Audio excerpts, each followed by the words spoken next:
గౌరవనీయులైన సభాపతి గారికి కృతజ్ఞతలు తెలియజేసుకుంటూ గౌరవ ముఖ్యమంత్రి గారికి కూడా నమస్కారాలు తెలియజేసుకుంటున్నాను.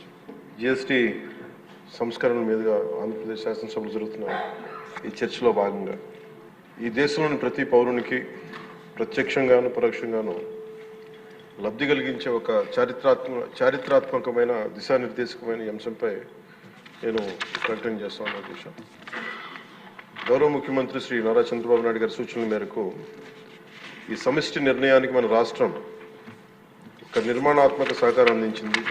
ఇటీవల కాలంలో జిఎస్టీ పన్నుల విధానంలో చోటు చేసుకున్న అతిపెద్ద సంస్కరణలలో ఒకదానికి రాష్ట్ర ప్రతినిధిగా బాధ్యత వహించడం నాకు చాలా గర్వకారణంగా ఉంది. గౌరవ ప్రధానమంత్రి శ్రీ నరేంద్ర మోదీ గారు 2025 ఆగస్టు 15న 79వ స్వాతంత్ర దినోత్సవ సందర్భంగా ఎర్రకోట నుండి చేసిన జిఎస్టీ 2.0 సంస్కరణల చారిత్రాత్మక ప్రకటన దేశ ప్రగతికి బాటలు వేస్తూ ఉంది.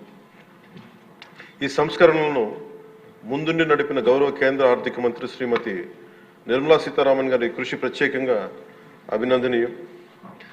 జిఎస్టీ మండలి 56వ సమావేశంలో వాటిని ఆమోదించింది.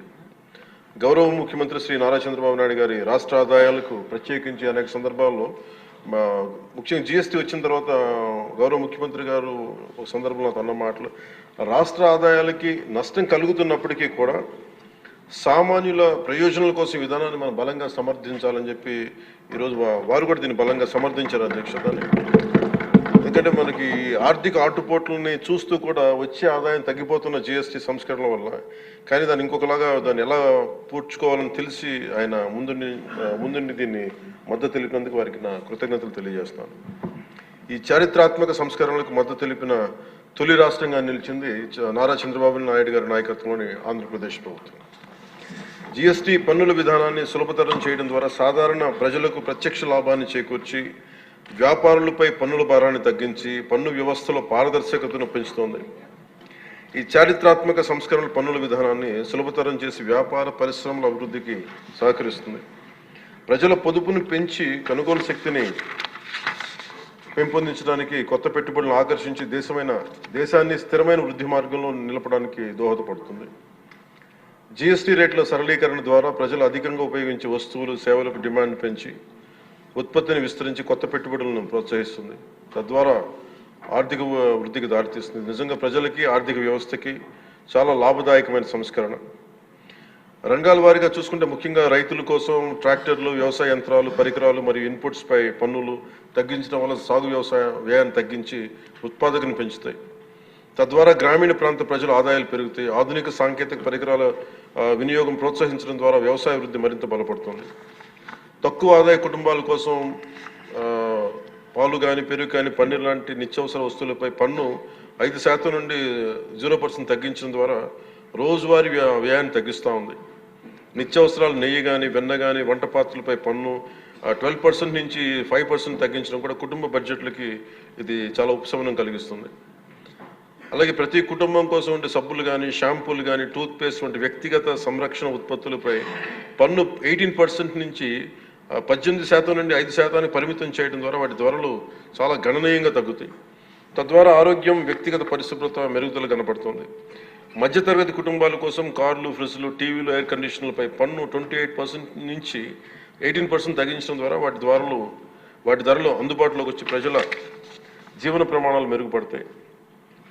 అలాగే గృహ నిర్మాణానికి సంబంధించి సిమెంట్ పన్నుపై కూడా 28% నుంచి 18% తగ్గించడం ద్వారా గృహ నిర్మాణ వ్యయం తగ్గి సొంత ఇంటి కల సాకారం అవుతుంది.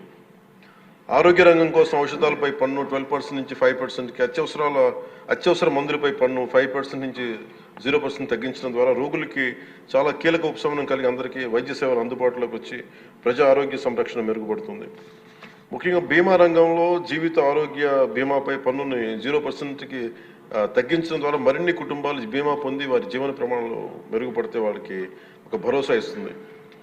ముఖ్యంగా ఎంఎస్సీల కోసం వ్యాపార ఉత్పత్తులు, మధ్యవర్తిత్వ సేవలపై పన్ను సరళీకరణ ద్వారా ఖర్చులను తగ్గించి పోటీ వాతావరణాన్ని పెంచుతూ ఉంది. త్వరితగతిన వెంటనే రీఫండ్ ద్వారా వ్యాపారులకు సమయానికి డబ్బు అందుబాటులో ఉండే వ్యాపారం, ఎగుమతులు, ఉపాధి అవకాశాలు పెరుగుతాయి. విద్యారంగం కోసం విద్యారంగానికి సంబంధించిన వస్తువులపై తక్కువ పన్నులు విద్యను మరింత అందుబాటులోకి తెస్తాయి. జిఎస్టీ 2.0తో భరోసా. ఈ సంస్కరణల ద్వారా ప్రజల చేతిలో ఉండే సంపద మరింత పెరిగి వస్తువుల వినియోగం పెరగడంతో పాటు నూతన పెట్టుబడులకు ప్రోత్సాహం లభిస్తుంది. తద్వారా ఆదాయ సేకరణ పెరుగుతోంది.